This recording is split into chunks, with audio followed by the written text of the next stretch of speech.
اور بڑی دلچسپی کی بات یہ ہے کہ باپ اور بیٹے کے مزاج میں بود المشرق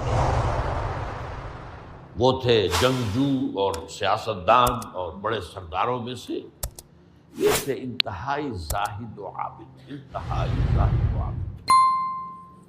انہی کے بارے میں آتا ہے پوری رات کھڑے رہتے تھے نوافل میں، اور ہر روز روزہ رکھتے تھے، جس پر حضور نے یوں کہنا چاہیے کہ ڈانٹ دیا۔ آپ کو اطلاع ہوئی، آپ نے بلایا، یا عبداللہ اولم اخبر انک تقوم اللیل و تصوم النہار تصوم الدہر، کیا مجھے یہ خبر نہیں دی گئی ہے؟ یعنی مجھے یہ خبر ملی ہے کہ تم پوری رات کھڑے رہتے ہو، نماز پڑھتے ہو، تم ہر روز روزہ رکھتے ہو، اب کیا کرتے؟ بلا یا رسول اللہ، جھوٹ بولنے کا تو یارہ ہے ہی نہیں، اور ہو بھی نہیں سکتا۔